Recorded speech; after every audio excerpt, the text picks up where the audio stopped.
성경 말씀 보겠습니다. 에스라서 5장 13절에서 17절.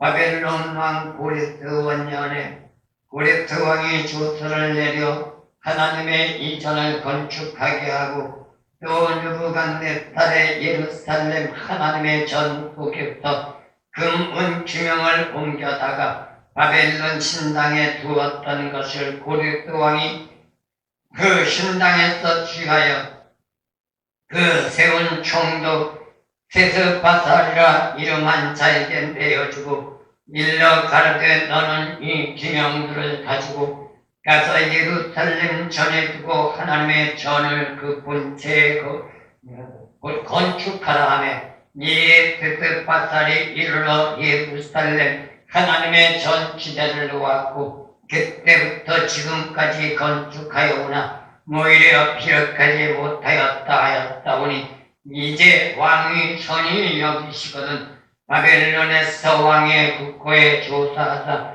과연 고레스 왕이 조서를 내려 하나님의 이 전을 예루살렘에 건축하라 하셨는지 보시고 왕은 이 일에 대하여 왕의 기쁘신 뜻을 우리에게 보이소서 하였더라. 아멘. 오늘 성경 말씀 에스라서 5장 13절에서 17절. 남유다 이스라엘 백성들 바벨론 70년에서 해방을 받아 고토의 땅 예루살렘으로 돌아와 하나님의 거룩한 성전을 재건하려고 했지만 대적자들의 만행으로 15년 동안 건축 복원 작업이 중단되었다가 다시금 하나님은 학개와 스가랴 선지자를 통하여 하나님의 거룩한 성전을 재건하라고 촉구하시므로 남유다 이스라엘 백성들은 그 말씀에 입각하여 거룩한 성전 예루살렘을 건축하기에 이르렀습니다.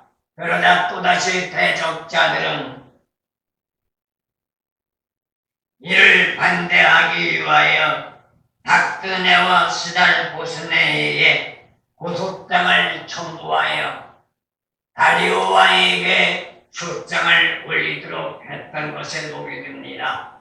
그러나 여기에서 박드네와 스달보스네와는 지난날 다른 대적자들과는 달리 오늘 본 말씀 보면은 자기 자신의 주관적인 입지가 아니라 객관적인 입지에서 보고 내용을 다리오 왕에게 올리면서 과거 고레스 왕이 남유다 이스라엘 백성들을 해방하면서 고토에 돌아가 예루살렘 성전을 건축하라고 했는가 안 했는가 사실 여부를 확인해보고 다리오 왕 선의에 따라 답을 해달라는 내용의 초장이 오늘 본 말씀 내용인 것입니다.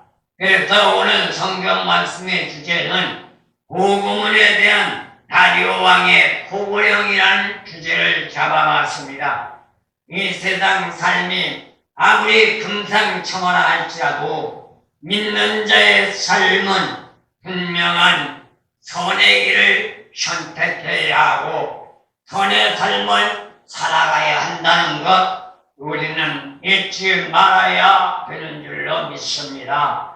더욱이 믿음의 삶이란 세상에서 말하는 형이하이란 철학적 학문의 삶이 아니라 형일상학이란 고차원적 삶, 영적 생활로 도약하는 것을 말하고 있습니다. 그렇기 때문에 세상 생활 삶과 인간 사고의 견해와는 차원이 다르다는 것이죠. 그런데 이 세상의 삶은 인간 사고와 견해에서 비롯되어 살아가고 있습니다. 하지만 예수 믿는 기독인들 우리의 신앙적인 삶의 생활은 금방 말씀드린 세상 생활 삶의 인간 사고와 견해에 입각한 것이 아니라 하나님의 말씀, 다시 말하면 병일당하기란 고차원적 지식에 의해서 살아가야 한다는 겁니다. 그래서 삶의 생활 자체도 세상의 삶을 살아가는 사람과 신앙의 삶을 살아가는 사람과의 차이는 하늘과 땅의 차이와 같다고 말할 수 있는 겁니다. 그렇다면 모든 전제 조건들은 인간적인 사고로 생각하지 않는 겁니다. 하나님의 역사가 내면 깊숙이 숨어있는 영적인 삶의 생활로서 하나님의 진리를 깨닫고 나갈 때에 우리는 비로소 예수를 믿는 사람이라고 말할 수 있고 이러한 사람이 신앙적인 삶을 살아간다고 말할 수 있는 겁니다. 그렇다면 미안하고 섭섭한 말일지는 모르지만 믿는다고 말하며 교회를 다니며 예배를 드리며 직분자가 되었다 할지라도 형이 고차원적 하나님의 진리에 입각한 삶의 생활이 되지 않으면 그는 믿는다고 말할 수 없습니다. 교회는 다니지만 믿는다고 말하지만 예배는 드리지만 직분장 됐지만 그는 누구를 막론하고 형식주의자에 불과하니 하나님과는 관계가 없단 말입니다. 그렇다면 이 시간 저와 여러분들 우리가 지금까지 이러한 삶으로 살아왔다면 우리는 너 나를 눈하고 철저하게 회개하고 하나님이 원하시며 하나님이 바라시며 하나님이 촉구하시는 진리의 말씀의 삶이 생활화가 되고 생활이 말씀화되어지는 저와 여러분들 되어지기를 축원합니다. 이러할 때 요한복음 14장 26절 말씀을 나가보면 성령의 역사심에 도우심을 받는 축복이 주어지는 줄로 믿습니다. 만약에 그렇지 않으면 신앙적인 삶에 문제가 있는 거죠. 왜 그럴까요? 악을 버리고 선을 행하며 화평을 찾아 딸을 지어다. 이사야서 59장 1절과 2절 네헤미야 5장 15절 시편 34편 14절 말씀과 역방향으로 나가고 있기 때문입니다. 그렇다면 오늘 성경 말씀 배경에 박근혜가 다리오 왕에게 남유다 성전 건축 문제에 대한 보고를 다리오 왕에게 드리면서 다리오 왕의 대답을 기다리는 그러한 내용이라는 것을 보게 되는데 이러한 전제 조건을 통해서 오늘 본 말씀에 우리에게 주어지는 교훈과 우리의 신앙의 삶에 비추어 한번 생각해 보려고 합니다. 13절에서 16절 말씀 보면 다리오 왕과 관리들에게 지휘하는 내용이 나오고 있습니다. 여기에서 우선 생각할 것이 하나 있습니다. 그것은 바로 하나님의 주권적인 섭리의 역사에 입각한 것을 말할 수 있는데 여기에서 놀라운 것은 하나님의 손길이 없는 삶의 역사는 획득인 모양새로 본다면 순간적으로는 금상첨화하고 자기 자신에게 유익과 이득이 있을 것 같은 이해타산의 삶이라고 말할 수 있을지 모르지만 결과적으로 본다면 현저한 차이가 있다는 것 우리는 생각해야 될 줄로 믿습니다.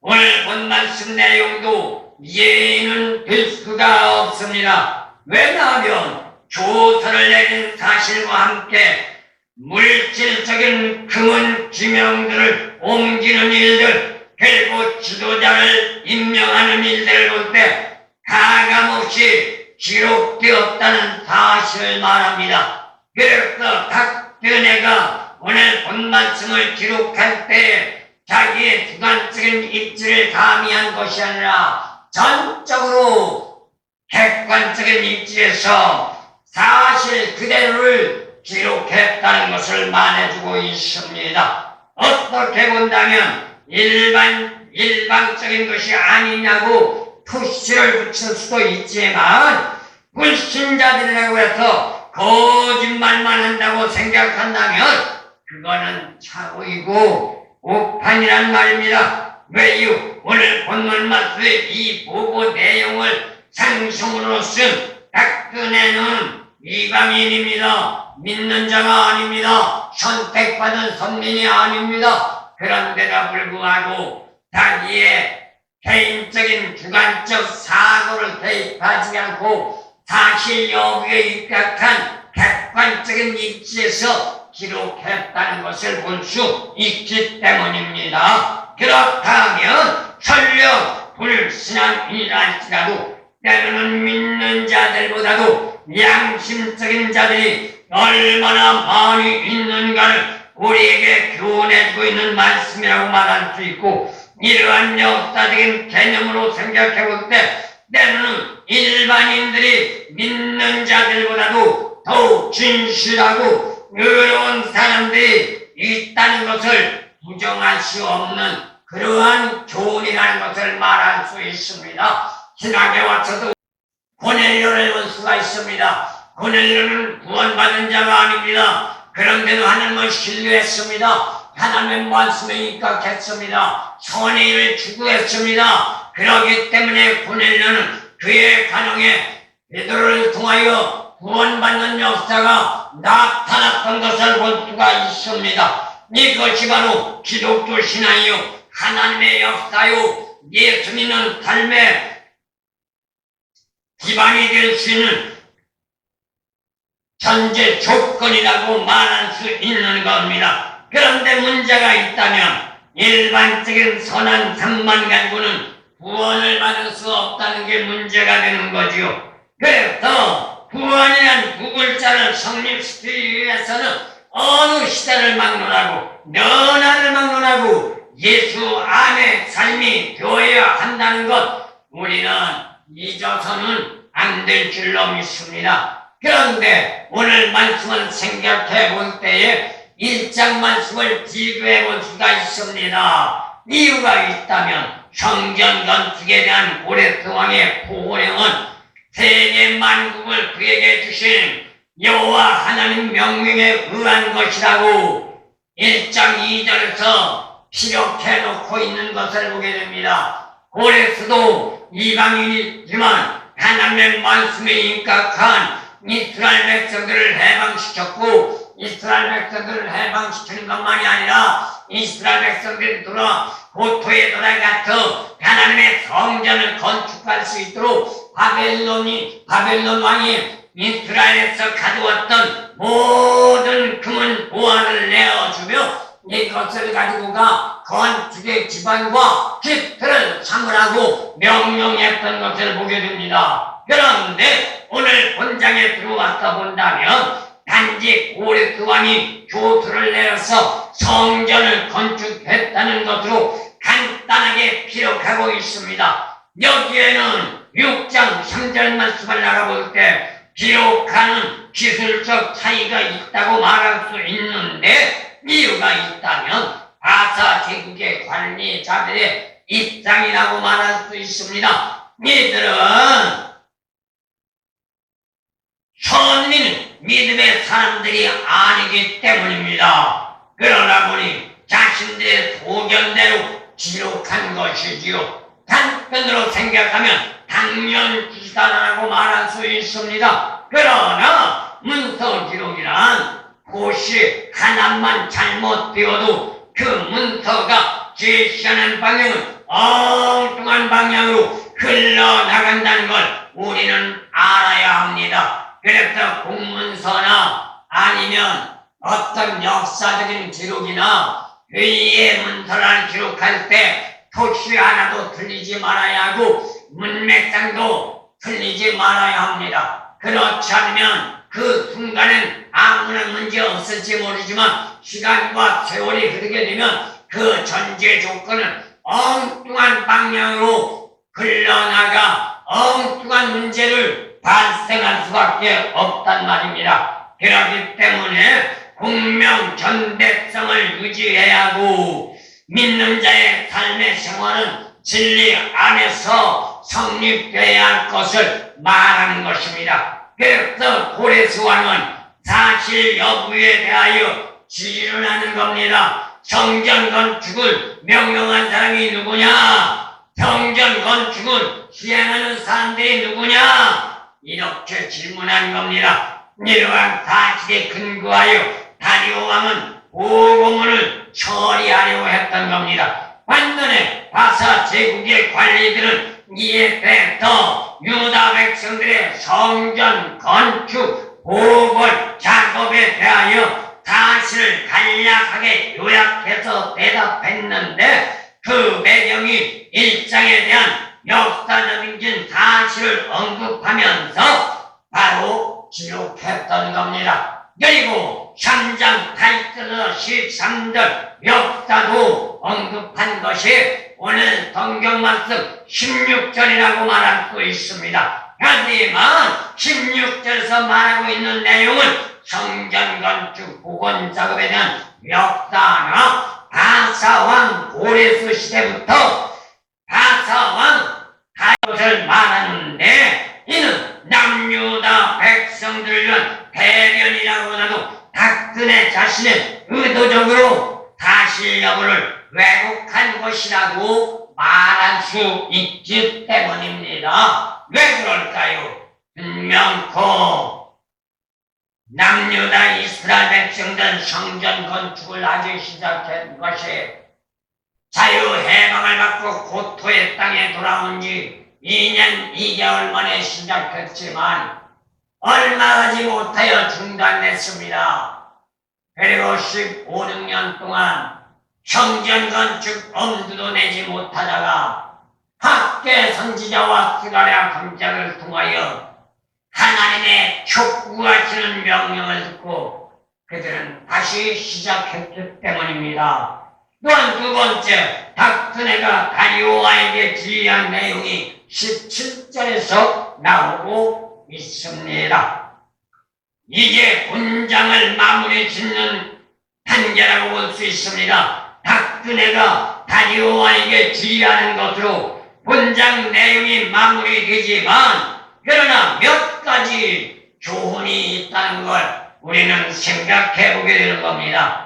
유다 백성들의 주장에 대한 근거가 나오는데 이는 과거 고레스 왕이 예루살렘 성전 건축을 허락했는가에 대한 여부를 말하는 겁니다. 하지만 단순하게 문서에 대한 보고 내용만으로는 확인할 수 없기 때문에 왕의 국고를 조사해야 한다는 요청을 제시함과 동시에 그리고 국고는 왕의 보물 창고로서 돌가타역에는 왕의 도서관으로 번역되어 있다는 겁니다. 다시 말하면 고대 아수르나 바벨론에서 주로 점토로 된 서관들을 보관하기 위한 왕실의 도서관이 마련되어 있던 것을 말해주고 있는 겁니다. 그런데 이를 조사해 본 결과 약 18년 전 사건이었다는 것이 드러나고 있습니다. 반면에 유다 백성들의 성전 건축과 관련된 고레스 왕의 조사를 보면 충분히 뒷받침을 하고도 남는다는 사실이 증명된 것입니다. 그래서 박근혜는 이러한 사실을 근거해서 협조해 달라고 왕에게 요청해 보고서를 올린 겁니다. 박근혜의 부탁한 청원서의 내용을 보면 이제 왕이 선이 여기시면 바벨론에서 왕의 국고를 조사해서 과연 고레스 왕의 조서가 맞는가 안 맞는가 확인하시고 하나님의 성전을 유다 백성들로부터 건축하라고 하셨는가 확인해 보시고 확답해 달라는 내용이 오늘 본 말씀이라고 말할 수 있습니다. 마지막으로 말씀드립니다. 유다인들의 성전 건축에 대한 고레스 왕의 사실 여부가 대동되고 있습니다. 이는 유다 백성들의 성전 건축에 대한 고레스 왕의 뜻에 대한 질문에 입각한 겁니다. 박근혜는 바사 제국의 충실한 관리로 그의 면모를 보여주고 있는데, 이는 오늘날 공인들이 본받아야 할 교상이라고도 말할 수 있겠죠. 이유가 있다면 박근혜가 다리오와에게 요청한 것은 왕은 이에 대하여 왕의 기쁘신 뜻을 우리에게 보이소서 라고 한 것처럼 과거 고레스 왕이 내렸던 조서의 중요성을 상기시키면서 유다 백성들의 성전 건축에 대해 현재 발생된 사건에 대한 처리를 해야 할 사건 문제에 염두를 두었던 것입니다. 그리고 다리오 왕에 대한 생각과 판단이 결정적인 결과가 된다는 것도 말해주고 있는 겁니다. 박근혜는 바사 제국의 관리로 공인이라는 자신의 자리를 지키면서 공직자로 의무에 집중하고 있는 모습을 보여주는데, 이는 외적인 모습은 충직한 관리로 책임을 다하고 있다는 것을 말해주는 것이기도 합니다. 그것도 중립적인 자세입니다. 어느 편을 두는 것이 아닙니다. 남유다 백성들의 편도 드는 게 아니고 대적자들의 편을 드는 것도 아니라 중립적인 입지에서 보고 내용을 작성하여 다리오와에게 올리며 그 보고 내용을 검토하고 그 보고 내용의 사실 여부에 대해 조사하고 그리고 답변해 달라는 것이지요. 그래서 남유다 백성들이나 바사 제국에 대한 관계 성립에 대한 문제를 배제시키지 않고 서로에게 유익을 주기 위한 의도였다는 것을 말해주고 있는 겁니다. 이러한 삶의 처세는 꾼이 아닌 인이라고 말할 수 있는 겁니다. 다시 말하면 정치꾼이 아니라 정치인이라고 말할 수 있는 겁니다. 죄악된 성정을 갖고 있는 인간의 습성이 그렇듯이 한편으로 보면 박근혜도 역시 인간적인 죄악된 성정을 가지고 있는 인간의 습성이 드러나고 있다는 것도 볼 수가 있지만, 그러나 박근혜 역시 인간적인 죄악된 성정을 가지고 있는 그러한 전면만 있는 것이 아니라 한편으로 주관적인 입지가 아니라 객관적인 입지를 보이고 있다는 것도 말해주고 있는 것입니다. 그러나 주관적인 입지가 아닌 객관적인 보고서를 작성했다는 건 대단히 중요한 일이죠. 남유다 성전 건축에 대한 입장과 대적자들의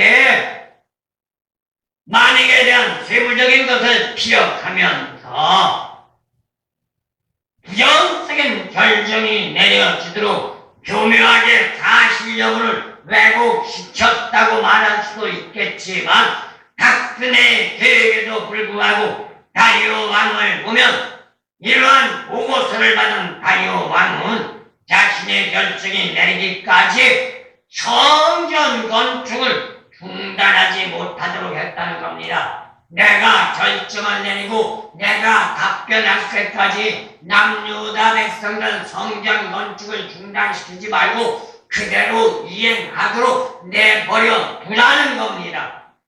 얼마나 놀라운 하나님의 역사예요.